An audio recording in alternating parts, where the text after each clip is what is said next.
Let's talk Derrick Henry and how he could be a bust in 2021 fantasy football and why I'm telling you, don't draft him in 2021 anywhere near his ADP. We're breaking it down. The Fantasy Football Show begins now. This is the Fantasy Football Show with your host, Smitty.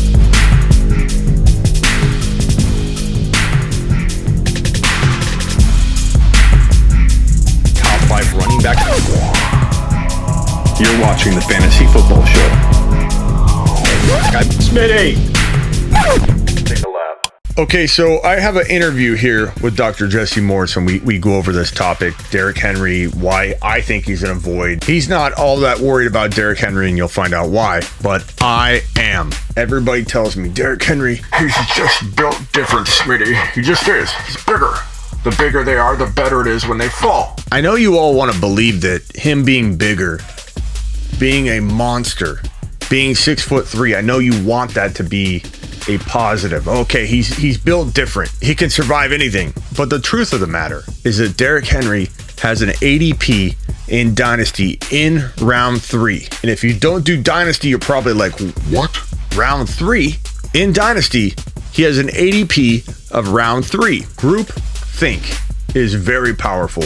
An example would be in Who Wants to Be a Millionaire, when you poll the audience and you're like, hey, what should I pick here, A, B, or C, or D? The audience is usually right. You ask a massive amount of people that know what they're talking about, and sometimes this backfires when it's a hard question and no one knows it, but in general, if you ask a massive amount of people that know what they're doing in a topic that you're talking about, the group as a whole is going to come up with a pretty darn good accurate answer. It's not always true. Again, it depends on the content. Maybe nobody knows the answer. Maybe it's a very specific question that only an expert would know, and nobody in the audience would be an expert. So, relatively speaking, in general, you ask a big number of people a question, you're going to get a better result than asking one individual. Part of the psychology in fantasy football series I do. More on that topic specifically and how it impacts fantasy football across the board to come. Look for that video. But in a nutshell, what I'm trying to tell you is that in Dynasty, if everybody's scared of him at third round value and they're like, I like him in redraft, but I'm not going to touch him in Dynasty, at least not in round 2 or 1,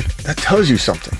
Everybody knows the cliff is approaching, and it's only logical to prepare for the cliff if you know it's coming potentially early. Maybe you're early, but it's better than falling off the cliff. And you might say, well, Smitty, I don't think the cliff is near. What I'm trying to tell you is that if Dynasty value tells you that he's a third rounder, everyone in general feels it's very near. The question you got to ask yourself is, are we exactly 1 full year away from that happening? Like, will you skate by? Maybe he even drops off the final week of fantasy football, but you have such a decent outing. He falls into the end zone twice, and his yardage is low, but it works out. But you see the decline, but it works out. The production ends up being there because of the game script. Like, could you skate by? I'm afraid that's what will have to happen. And it could happen. I'm telling you right now, I'm going to take away your ammunition when you say, Smitty, I just don't believe you this year. It's not going to happen. You're guessing. This is guesswork. You can't predict injury, dude. I get all that all the time. I may be a year early. I just might be. And I'm okay being a year early because of my alternative. My alternative is a top 1 to 5 wide receiver. Maybe I take Adams. Maybe I take Diggs. Maybe I take Tyreek Hill. Or if we're talking higher up, I take Zeke Elliott, I cuff him to Pollard. That's really my number 3 overall player right now. Don't tell anybody. But even at 6, 7, 8, I'm not taking Henry. I'm not doing it. Give me Adams. Give me the number 1 wide receiver. Give me anybody that could be the number 1 wide receiver in fantasy football. Anybody in the top 5, I think, has potential to be 1 to 5 overall.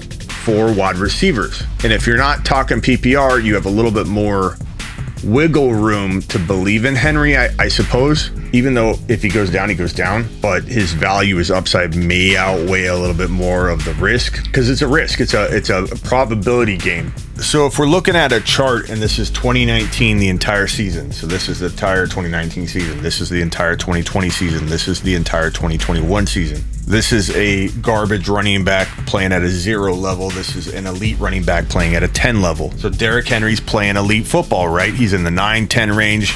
He finishes 2019 with 303 carries.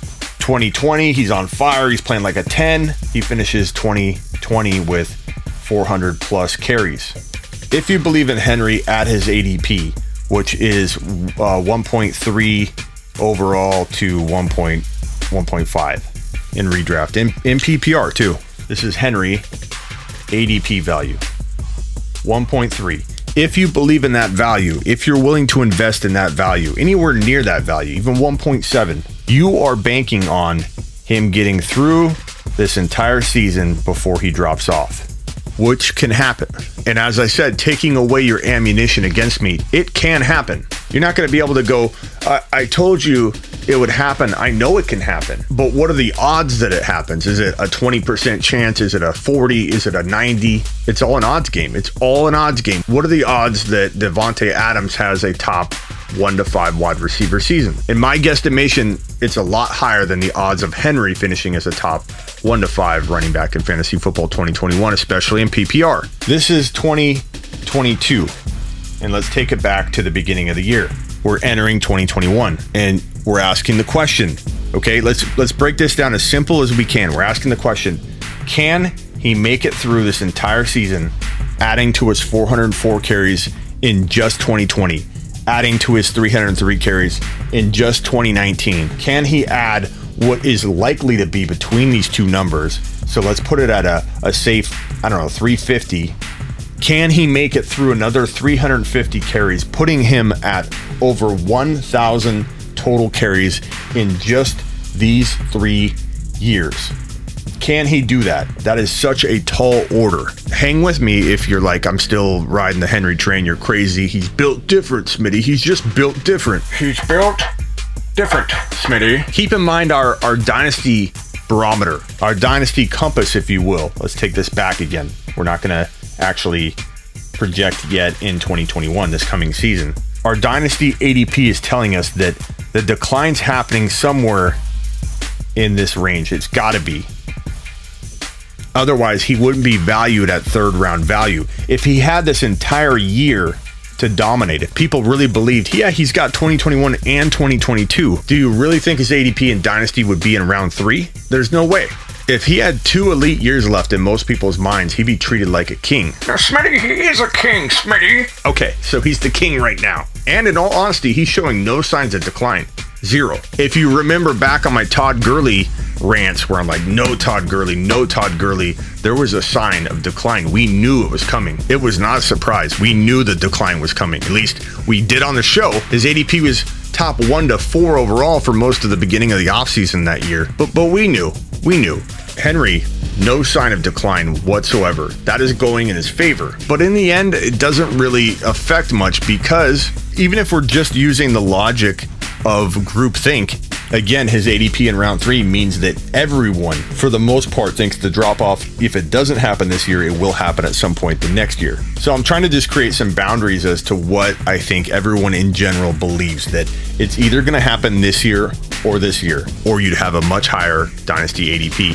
So if we assume that that is correct, am I crazy for predicting it to happen this year at some point, even week 15? The answer is no. I mean, that's not crazy. It's a take. You may disagree with it. I get it. I understand a lot of people want to ride this train until the wheels fall off. I get it. But when you consider this man has had 303 carries, 400 carries, will have, if he stays healthy, something in the range of near 350 to 400 carries, which will put him well over 1,000 yards in less than 3 years. So 1 year, 2 years, and then not even at the end of year 3, if we're just examining his 3 years, because obviously he's been in the league longer. In roughly like 2.8 seasons, he will have amassed over 1,000 carries. If you don't listen to me in terms of avoiding Henry altogether and going with a safer player like D. Adams or Zeke Elliott, at least consider trading him before double-digit weeks. How can you argue with a drop-off happening here or happening here? It's going to happen. You might as well cash in on his big year, which he probably will have. I think he will start off the year on fire. I think in week 1, again, taking away some of your ammunition. If he goes nuts in week 1, I'm not surprised. I expect it. I expect him to have a big week 1, a big week 2, a big week 3. But at some point, it's going to look like he's running in mud. And no, his size doesn't do him any favors. He's 6'3", 250 pounds, hitting the ground over and over and over. Wear and tear on his body. Gurley dropped off like that. And granted, he had some knee issues, and Henry's been relatively healthy his whole career. I get that, but your body breaks down. And of the 7 running backs that have rushed over 2,000 yards outside of Henry, significant drop-off happened the year after the 2,000-yard season. Significant, like cut in half yardage, cut in half touchdowns, or ultimately breakdown and falling apart.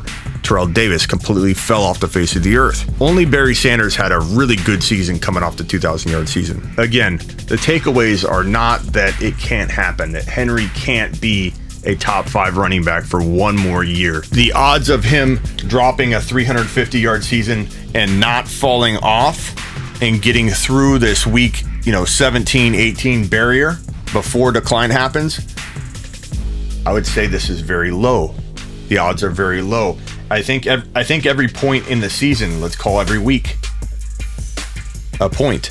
Every single week, I think the odds get worse that he can finish the year at least at the level of a top 5 running back. Even though my gut is screaming avoid, like my gut down deep, there's a lot of evidence here, a lot of data to look at to suggest, okay, skating by one more year before the decline, it can happen, but the odds are very, very low. So if you want to play the odds game, I say avoid Henry in 2021.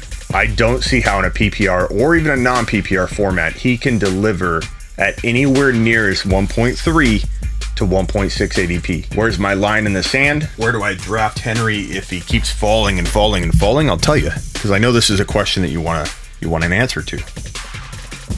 Round 1, round 2, we don't need round 3, but if his ADP is right here at 1.3 to 1.6, and that's a no-go range for me, where do I take him if he falls? Where is my line in the sand, a phrase I've coined in the fantasy football world, where a player goes from an avoid, crosses that line and becomes a steal or a value grab, with sometimes a gray area between, where the player can be like kind of a muddy value of the two, a morph between the two, kind of an avoid, kind of a risk. Henry's line in the sand is probably, for me, around the turn of the 1-2. And that isn't to say that I believe he'll finish the year just because I'm getting him later.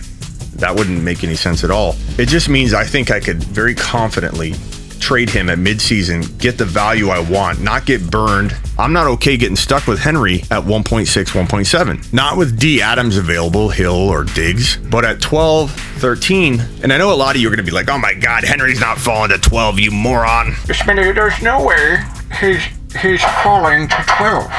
I realize that. And so I'm giving you my line in the sand.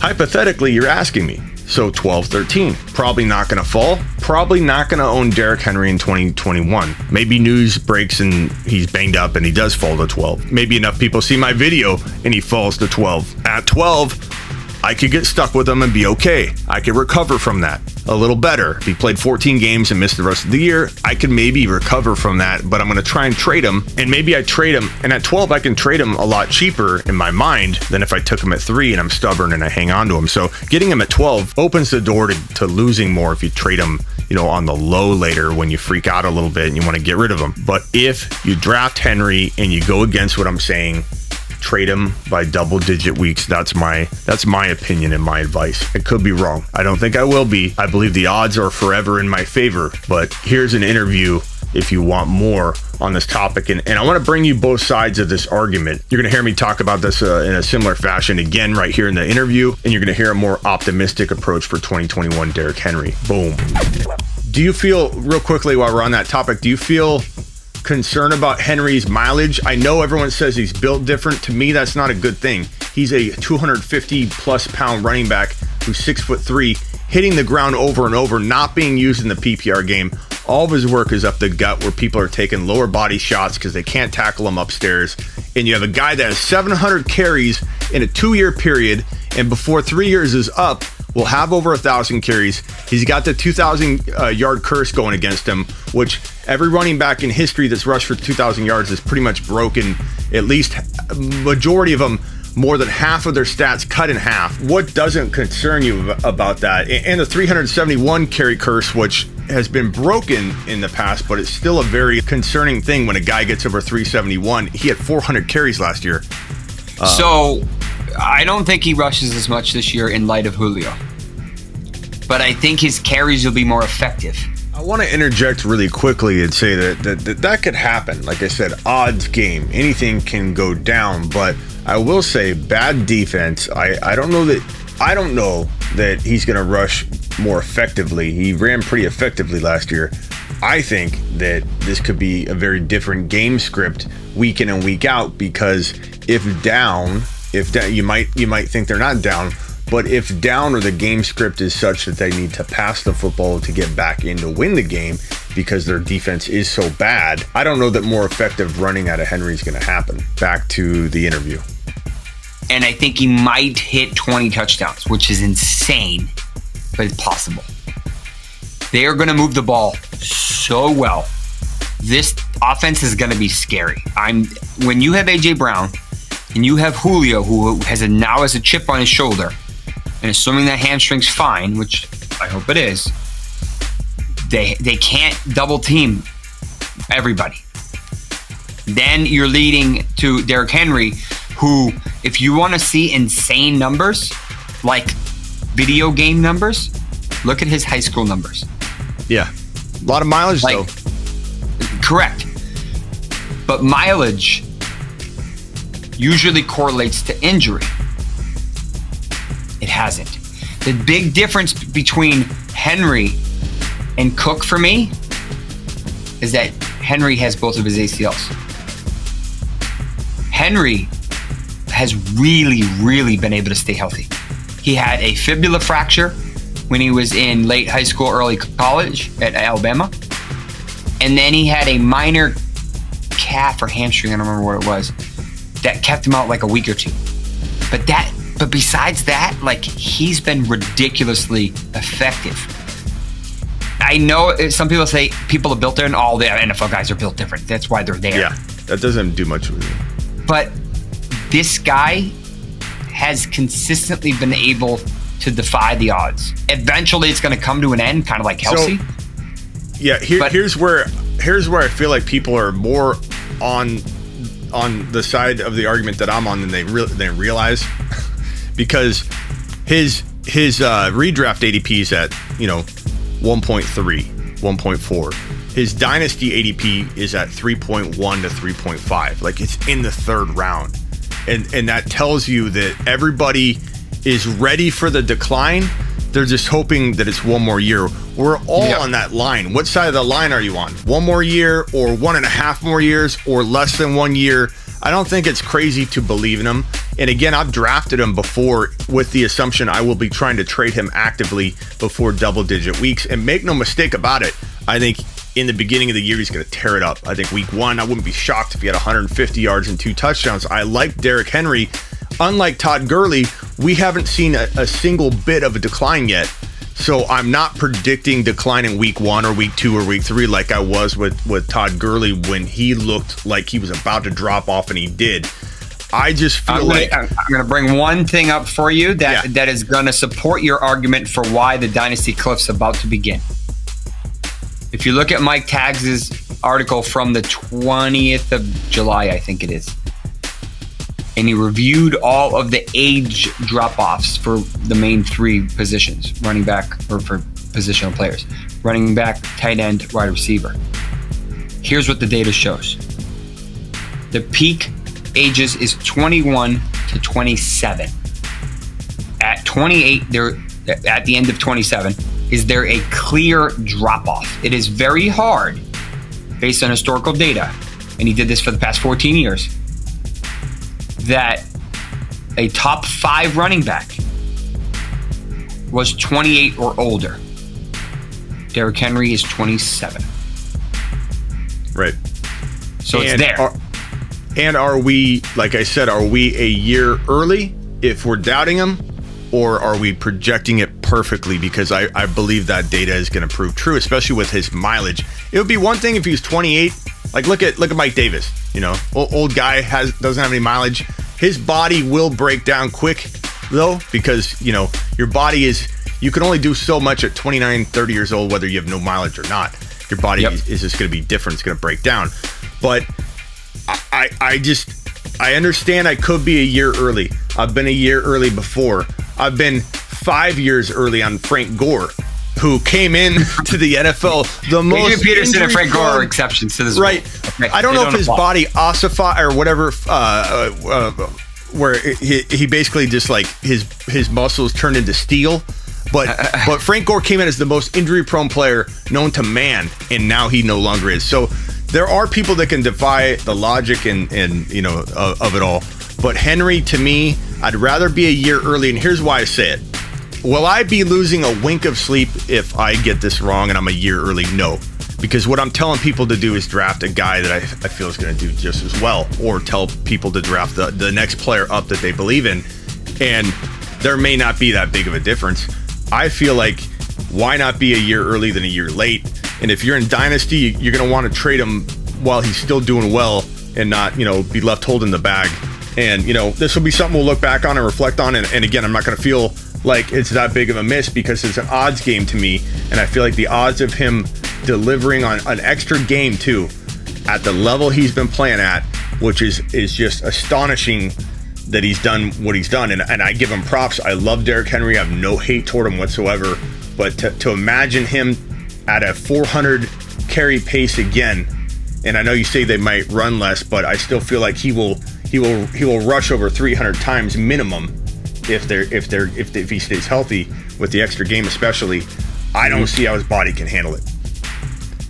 I mean, eventually he will break down. Eventually, but. We also said that about Adrian Peterson, and that's apples to oranges. But, yeah, at the end of the day, if there is someone that's built different physically, I mean, no one's Henry size. No one. Eddie George was really, really close. And there was a day. Correct. He played a lot longer, though, than what I'm projecting for Henry. So in defense of George, he did play a lot longer. But running backs played a lot longer back then anyway. Yeah. I mean, George there's a 3-4 year. You what? There's like a 3-4 year current window right now. I mean, there's exceptions, but. And Eddie George, it happened like that. He looked like he was running mud. It was just I mean, Gurley's was a unique situation because of his arthritis, because of when he had his ACL tear, he had a bad meniscal tear. And likely when you add all those mileage up, you add that injury, we just saw that his knee couldn't heal as fast as the timing wanted it to. And the products that they had available or that they decided to use didn't work enough to make him be effective. In your mind, why is the window shorter now when you have more products and ways to treat things? You have the injection therapy, stuff like that. Why is it? Is it because the game is different? Is it because the torque on these guys' ligaments, that your ligaments don't grow as your muscle grow? The torque is crazy, like on a guy like Saquon Barkley. What's causing a 4 or 5 year window to now be the norm for a running back? It's a good question. I mean, I feel like it's a combination of everything. These guys have been playing, since Pop Warner. The volume is starting to pick up. Then you have the unfortunate injuries. And as good as the medicine is these guys are bigger, faster, stronger, right? But the ligaments don't get any bigger or faster or stronger. They're the same. And the tendons, unfortunately, are basically the same. Yeah. So that muscle can be as big as it wants to be. But that tendon, which is connecting that bone to that muscle, is still the rate limiting factor. That's what worries me about Saquon. Thank you for watching. Subscribe if you're new. Hit the thumbs up. Ask a question in the comments. I usually reply right away. And don't forget, there's more spots in the Door League too. What's the Door League? It's only the league where I write your name on my door in permanent marker by dropping a $20 super chat during a live stream. And if you do that, you're in the Door League, in Door League 2. And speaking of the Door League, we got a little birthday celebration out there. Today is the day of birth for a man named Desmond Ramirez. Hey, Desmond, happy birthday, bro. Take a lap, Desmond. And your brother Ross, bro, has your back because he got you a spot in the Door League 2. Yeah, you both have 2 tickets to the ball, young man. So thank your brother Ross, who's got your back, bro. And thank you both for being loyal members of the Fantasy Football Show community. I couldn't do this without you. So give Desmond a little birthday lap, baby. And if you guys want my text service, go to heysmitty.com and text me. I text people all day. I got 2 phones. I carry around a work phone for all of you and my personal phone. I literally have 2 phones. Miss Smitty is like, what in the hell's going on with you? and I tell her, heysmitty.com is what's going on. And she says, go get some milk. And I said, I will. You know how? Because of heysmitty.com. And while I'm getting milk, I'm texting Ross or someone like that. And I'm like, hey, what can I help you with? I'm getting milk. And they say, bro, heysmitty.com is the best, bro. You're getting milk, bro. And you're texting me while you're getting milk, bro. Smitty goes to the store and gets milk. It's like when you're a kid and you run into your teacher at the store and you're like, you go to the store? People are like, Smitty, you're texting people while you're getting milk? HeySmitty.com doesn't take time off. HeySmitty.com is year-round, baby. And if you need trade help, lineup help, relationship help, I do have a psych degree. Let your man Smitty give you some untrained and out of tune and out of practice psychological help. I am not a professional, is merely my opinion when I help you with anything psychological or with your relationship, but I can tell you how to get milk, and I'm here to help you. HeySmitty.com. Desmond Ross, take a lap. I forgot something. And just because he's awesome, I want to shout out Terry Roberts. Yeah. The lights are off, and I came back, Terry, just for you. And I'm like, Terry needs a shout out for all the support he's been giving me lately. Terry, you're the man. This is the Fantasy Football Show with your host, Smitty.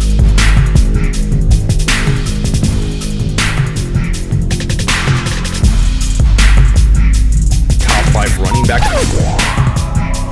You're watching the Fantasy Football Show. I'm Smitty.